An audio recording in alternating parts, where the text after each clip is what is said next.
भङ्गुरविभूतिर्नः तरङ्गयतु मङ्गलम्। वकुडाभरणं वन्दे जगदाभरणं मुनिं यस्रुतेः उत्तरं भागं चक्रे द्राविडभाषया यो नित्यमच्युतपदाम्बुजयुग्मरुक्मा व्यामोहतः तदितराणि तृणाय मेने अस्मद्गुरोः भगवतोऽस्य दयैकसिन्धोः रामानुजस्य चरणौ शरणं प्रपद्ये। अद्य मे सफलं जन्म అని భగవానుడు ఈ జన్మనిచ్చిన దానికి ఈరోజు సాఫల్యం కలిగింది అని భావించేటటువంటి నా జీవితంలో మరిచిపోలేనటువంటి ఒకానొక రోజు. ఎందుకండి అలా చెప్తున్నారు అంటే, మనకి ఏమని పేరంటే ఇరుంబు అని పేరు, ఇరుంబు అని పేరు. ఆచార్యులకి ఏమని పేరంటే పొన్నాక్కువాన్ అని పేరు. అంటే మనం ఇరుంబు అంటే ఏమిటో తెలుసా? ఎనం ముక్క, ఎనప ముక్క ఉంది చూసారా?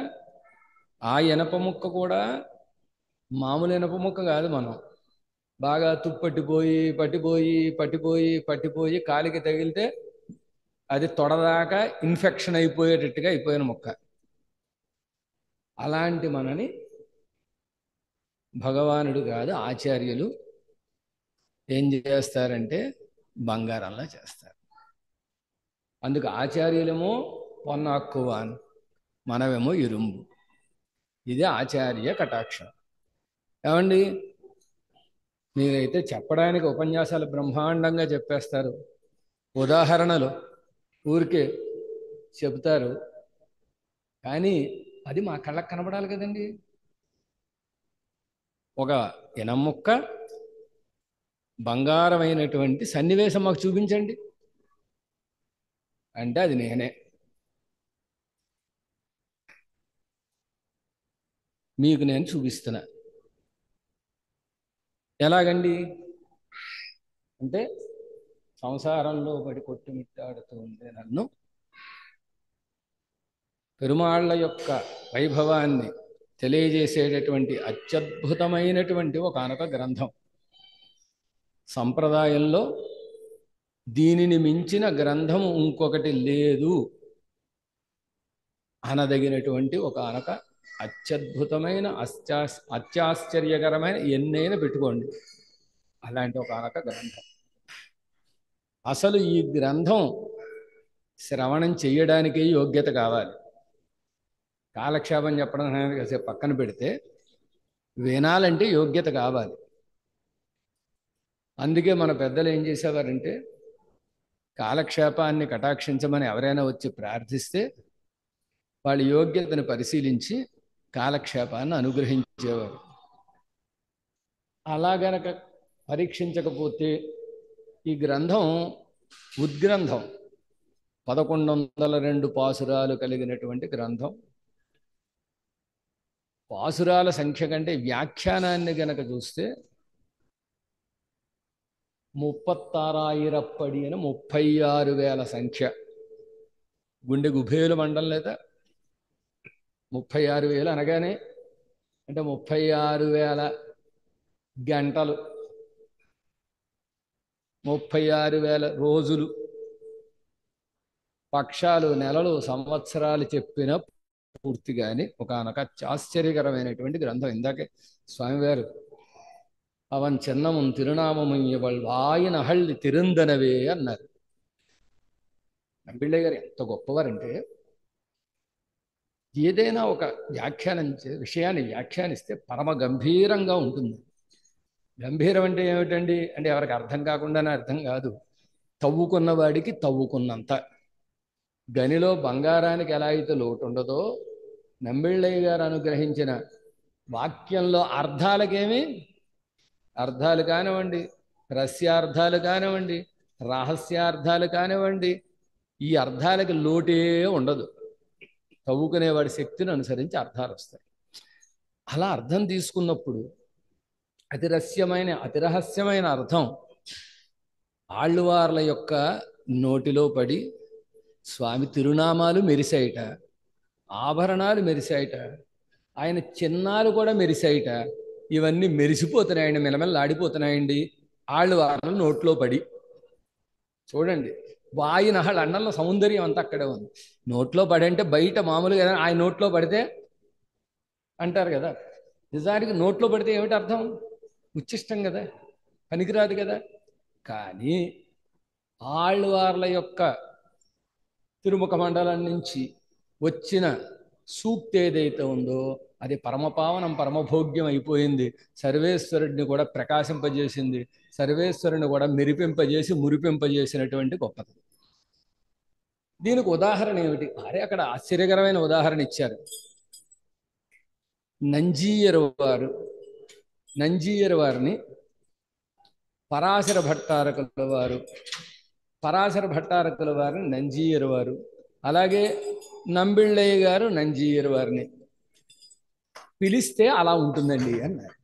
ఆళ్ళవార్లు పెరుమాళ్ళ వైభవం చెప్తే ఎలా ఉందో అలాగా నంబిళ్ళయ్య గారు నంజీయర్ అంటే అలా ఉంటుందిట. అలాగే అముదనార్లు తిరామానుసరణ అంటే అలా ఉంటుందిట. ఆ నామానికే ఒక వైభవం, ఆ రూపానికే ఒక వైభవం, ఆ సౌందర్యానికే ఒక మెరుపు కలిగేట్టుగా ఉంటుందండి అని ఉదాహరణగా ఇచ్చి చెప్పారంటే మెరుపు ఎలాగ తెలుస్తుందండి? ఇలా తెలుస్తుందండి, మనందరికీ తెలిసేటట్టుగా ఉదాహరణ ఇచ్చి చెప్పారు. ఇది ఈ కాలక్షేపంలో ఉండే గొప్పతనం. వినడానికి యోగ్యత చెప్పానుగా.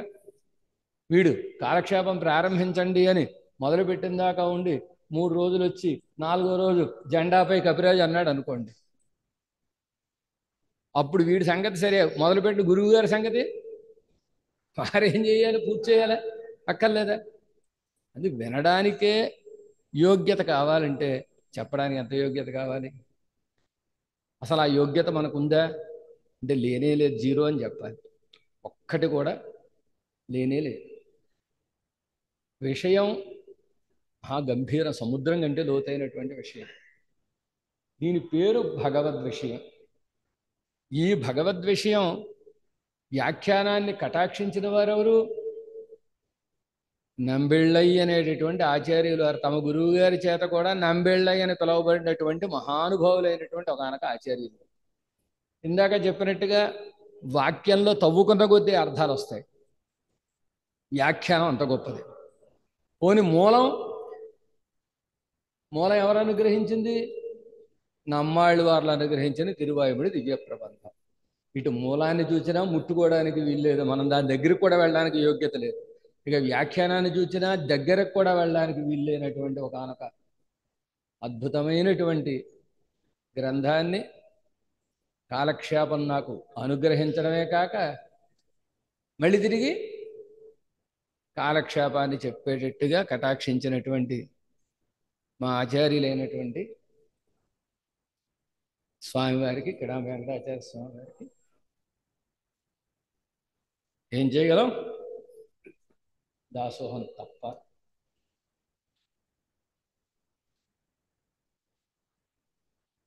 సంప్రదాయ విషయాలు తెలుస్తున్నాయంటే, కొంచెమైనా అర్థమవుతున్నాయంటే ఆ విషయాల్ని తమ గ్రంథాల ద్వారా లోకానికి వెల్లడి చేస్తున్నటువంటి మహానుభావులు శంకరాచార్య స్వామి వారు. 200 గ్రంథకర్త, 200 పైగా.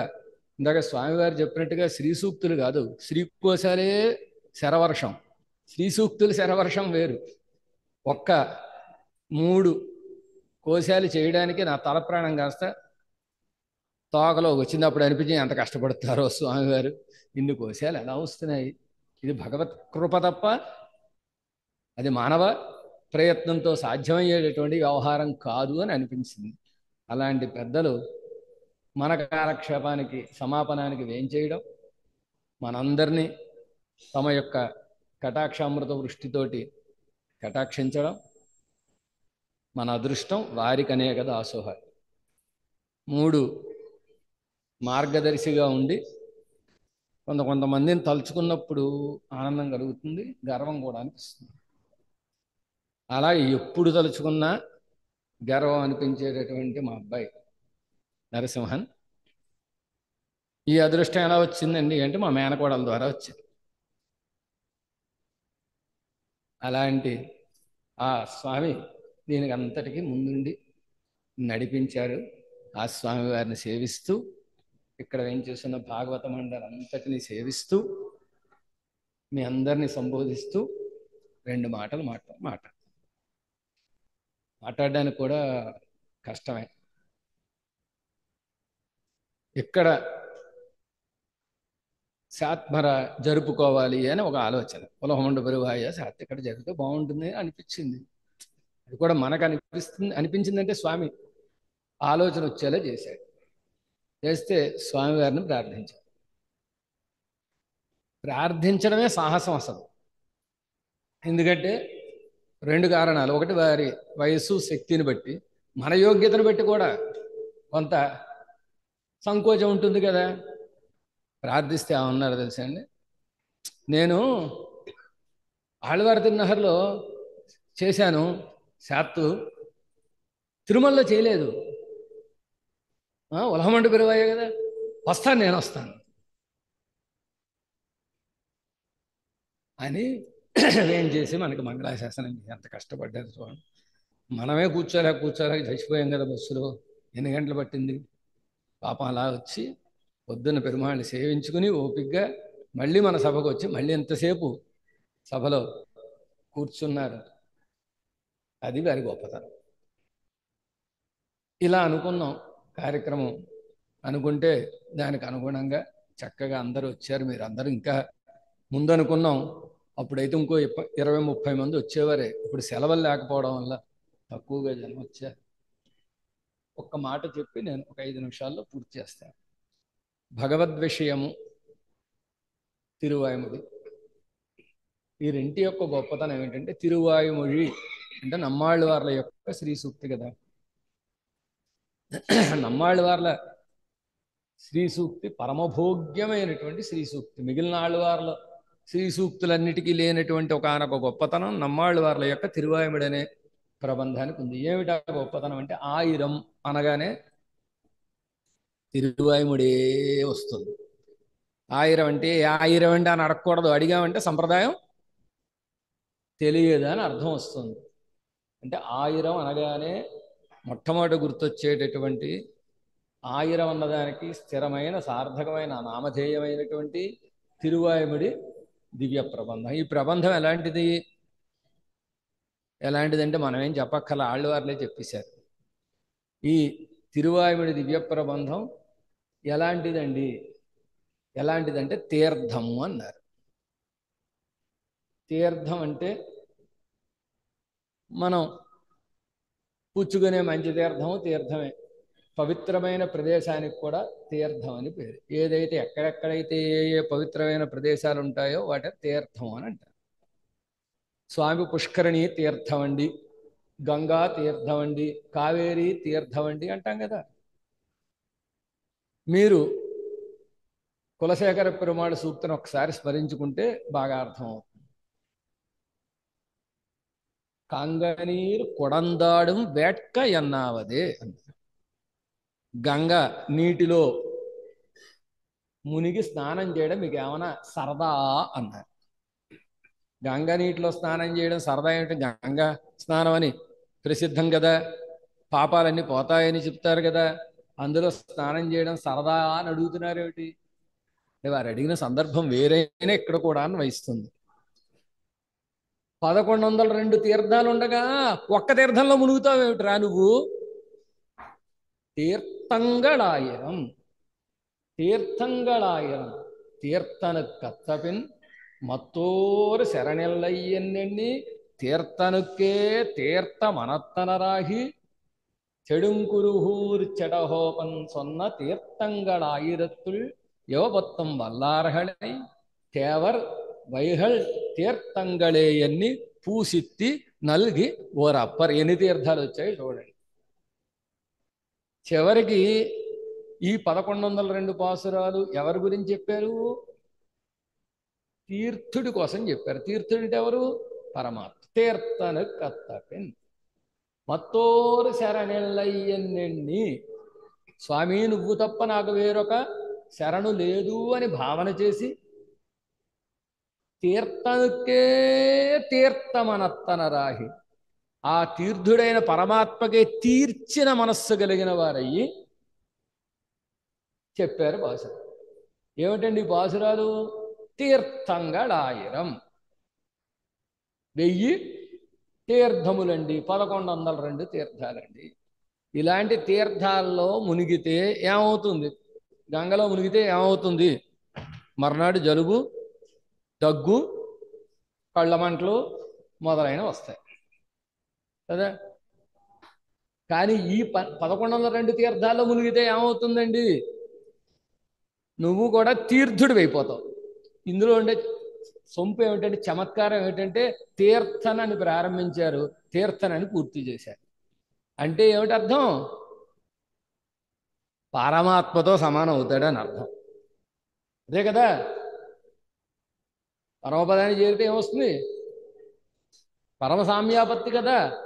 పరమసామ్యాపత్తిని తీసుకొచ్చే 1102 తీర్థాల్లో మీరు మునిగారు అనుకోండి, ఇంకేం కావాలి అంతకంటే? ఇది తిరువాయిమిడి దివ్య ప్రబంధానికి ఉండేటటువంటి వైభవం. ఇక వ్యాఖ్యానాలకే రాజము, రారాజుగా ఉండే వ్యాఖ్యానం ఈడు వ్యాఖ్యానం. 5 వ్యాఖ్యానాలు ఉన్నా ఈ 5 వ్యాఖ్యానాల్ని పక్కన పెట్టి ఈడు వ్యాఖ్యానాన్నే కాలక్షేపంగా ఎందుకు స్వీకరించారంటే, ఆ ఈడు వ్యాఖ్యానంలో ఉండేటటువంటి సొంపు, అందులో ఉండే సొబగు అంతా ఇంత కాదు. అధ్యయనం చేస్తే తెలుస్తుంది. వాక్యాలు ఎంత తేలిగ్గా ఉంటాయో అంత తేలిగ్గా ఉంటాయి. అర్థం ఎంత బరువుగా ఉండాలో అంత బరువుగా ఉంటుంది. వాక్యాలేమో తేలిగ్గా ఉంటాయి. సుమారుగా 5వ పత్తు చివరి దాకా వాక్యాలు కొంచెం తేలిగ్గా ఉంటాయి. అక్కడి నుంచి గంభీరంగా మారిపోతూ ఉంటాయి. వాక్యం సమన్వయం కాదు, అర్థం చేసుకోవడం కూడా కష్టం. ఏమి రాదంటున్నారు, ఏమి అర్థం చేసుకోలేనంటున్నారు. ఎలా చెప్పారండి మీరు కాలక్షేపం అంటే? నాకు ఎక్కడ వాక్యం అర్థం కాలేదు అక్కడ మా గురువు గారిని తలుచుకుంటాం. శ్రీకోశం తెరిచేదాకా అర్థం అవదు. ఇక్కడ ఏం చెప్పాలి బుర్రలు బదరగొట్టుకుంటాం. తెరిచిన తర్వాత ఆ వాక్యం దగ్గరికి వస్తే వాక్యం సమన్వయం. ఇది కదా ఆచార్య కటాక్షం అంటే. అది నడిపితే ఈ కాలక్షేపం నడిచింది తప్ప నేను చెప్పడం మీరు వినడం అనేది అది ఉరికే పైకి మాట వరుసకి అనుకునేటటువంటి మాట కాదా తప్ప వేరే కానే కాదు. అలాంటి ఈ నమ్మాళ్ళవారిని తిరువాయిమిడి దివ్య ప్రబంధానికి వ్యాఖ్యానంగా ఉండే ఈడు 6వ పత్తు దాకా పూర్తి చేసుకోవడం అంటే ఒక పెద్ద పండగ. నిజానికి చివరి కదండి శాస్త్రి చేయాలి. మధ్యలో మా చేత మీరు ఎంత హడావిడి చేయించేస్తున్నారు ఏమిటండి అంటే, నేను చేయించలే. ఇది పూర్వాచార్యులు ఏర్పాటు చేసిన ఒకనొక సంప్రదాయం. 6వ పత్తు దాకా అయిపోతే చూడండి, క్రికెట్ ఆడేటప్పుడు 60 రన్స్ అయిపోయాయి అనుకోండి, ఇంకా సెంచరీ దగ్గరికి వచ్చేసాడు, కొట్టేస్తాడు, సెంచరీ అయిపోయినట్లు లెక్క. 6 పదులు అయితే ఇందాక స్వామివారు చెప్పినట్టుగా ద్వయార్థం పూర్తవుతోంది. మన వాళ్ళ పెరుమాళ నాయనార్ ఆచార్య హృదయంలో చేసినటువంటి నిర్ణయాన్ని అనుసరించి 6 పత్తులు పూర్తయితే ద్వయార్థం పూర్తవుతోంది. ఇంకా అక్కడి నుంచి ఇందులో చెప్పిన విషయాలు ఏవైతే ఉన్నాయో అవి మరలా వస్తూ ఉంటాయని, గతార్థం అవుతుంది అని బాగా జ్ఞానం కలిగిన పెద్దలు 6 పదుల దాకా సేవించేసి మిగతాది తాము సమన్వయం చేసుకోగలరు అనేటటువంటి ఉద్దేశంతో 6వ పది శార్తు పెట్టారు. అంతేకాక తిరువేంకటముడయాన్ వైభవం ఉంది గనక 6వ పది శాస్తి పెట్టారు. ఈ 6వ పది దాకా వచ్చేసామంటే మిగతాది పూర్తి అయిపోయిందండి. తర్వాత శాత్మర డేటు నిర్ణయం చేసుకోవాలి అని. ముఖ్యంగా ఒకరి చరణారవిందాల్లో మనం దాసోహాలు సమర్పించుకోవాలి. ఎవరంటే తిరుమల క్షేత్రానికి ధర్మాధికారులుగా ఉండేటటువంటి పెద్దలు ఎంతటి ఉదారులంటే శాప్తి చేసుకుంటామండి మఠంలో అంటే తప్పకుండా చేసుకోండి అని సకల సౌకర్యాలు కల్పించి మనకి వాళ్ళ ప్రేమ, వారి పరివారం ఎంత సులభులండి. వారికి పుట్లోత్సవం ఉంది. వరదరాజ దేవరాజ పెరుమాళ్ మఠానికి వేయించేస్తారట. ఉదయం వేయించేసేయాలి. వేయించేస్తే శ్రీకోశం ఆవిష్కరించండి స్వామి అంటే ఆవిష్కరించి అప్పుడు వేయించేశాడు. ఆ ఆవిష్కరించడమే కాదు, అందరినీ రమ్మని ఫోటోలు తీసుకున్న తర్వాత అప్పుడు వేయించేశాడు. తీర్థాన్ని కూడా కటాక్షించి. ఇది కదా ఔదార్యం అంటే. ఏమిటి అక్కడ గొప్పతనం అంటే, ఇందాక మా అబ్బాయి చెప్పినట్టుగా ఈ మఠానికి ఇక్కడుండే పెద్దలకి సాక్షాత్తు ఉడయవరి తిరువడి సంబంధం సాక్షాత్తు ఉంది. మనవాళ్ళ మామూలు తిరువడి సంబంధం సాక్షాత్తు ఉంది. అలాంటి పెద్దలు మనని కటాక్షించి మంగళాశాసనాలు చేశారు కనుకే ఈ కార్యక్రమం ఇంత దిగ్విజయంగా జరిగింది. వారి తిరువడి తామరలో అనేక దాసోహాలు చేస్తూ, అలాగే ఈ కార్యక్రమానికి సహకరించిన పెద్దలందరికీ పేరు పేరున బాలాజీ స్వామివారు, వెంకీ స్వామివారు మొదలైన పెద్దలందరికీ పేరు పేరున దాసోహాలు చేస్తూ ఈ కార్యక్రమాన్ని మనం ముగించుకుని ముందుగా స్వామివారికి ఆచార్య సంభావన సమర్పించి లింగరాచార్య స్వామివారిని కూడా సంభావించుకుని తర్వాత మిగతా కార్యక్రమానికి వెళదాం. జై రామానుజ. అది వేస్తారా? లేవండి, కూర్చొని ఉండండి. ఏకంగా చివర్లో ఇద్దరు వద్దులేండి. ఆచార్య సంభావన కదా.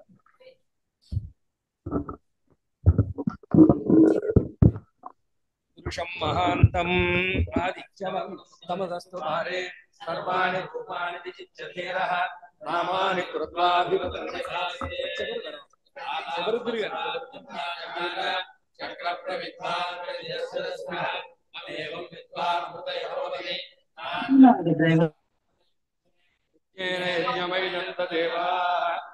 ధర్మాణి ప్రథమాన్యాసన్నే దేహనాకం మహిమానసృజంతే తత్ర పూర్వే సాక్షాత్సంధి ఆచార్యరాన ఉభయ వేదాంత ప్రవర్తకాచార్యరాన స్వాచార్య సంభావనై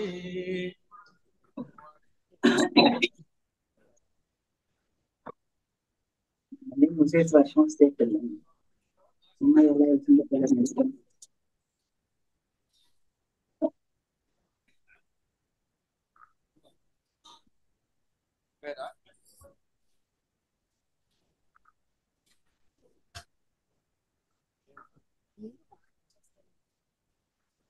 వర్షం వస్తుంది.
అవునా?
ఒక నిమిషం ఏం చేయాలి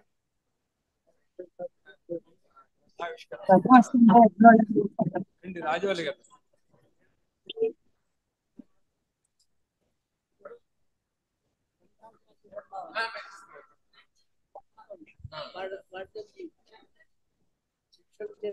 సరే సంభావన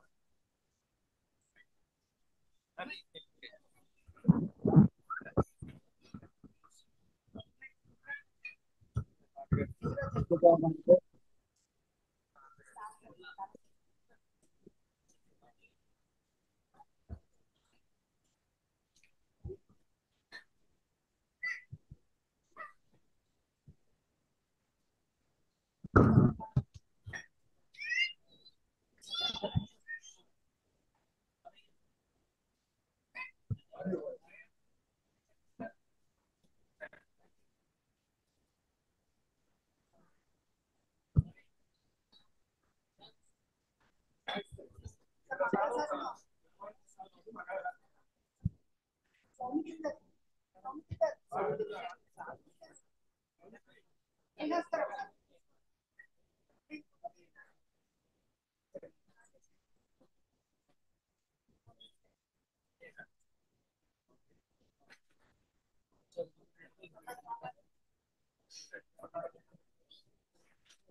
మంగళం శ్రీమతే రమయ్య మాతృమునీంద్రాయ మహాత్మనే శ్రీరంగవాసినే భూయాన్ నిత్యశ్రీర్నిత్యమంగళం మంగళాశాసనపరైర్మదాచార్య పురోగమై సర్వైశ్య పూర్వైరాజ వికుదాయాస్తు మంగళం. జై రామానుజ. మళ్ళీ ఎల్లుండి ఆళ్వార్ తిరునహర్లో కార్యక్రమంతో కలుద్దాం.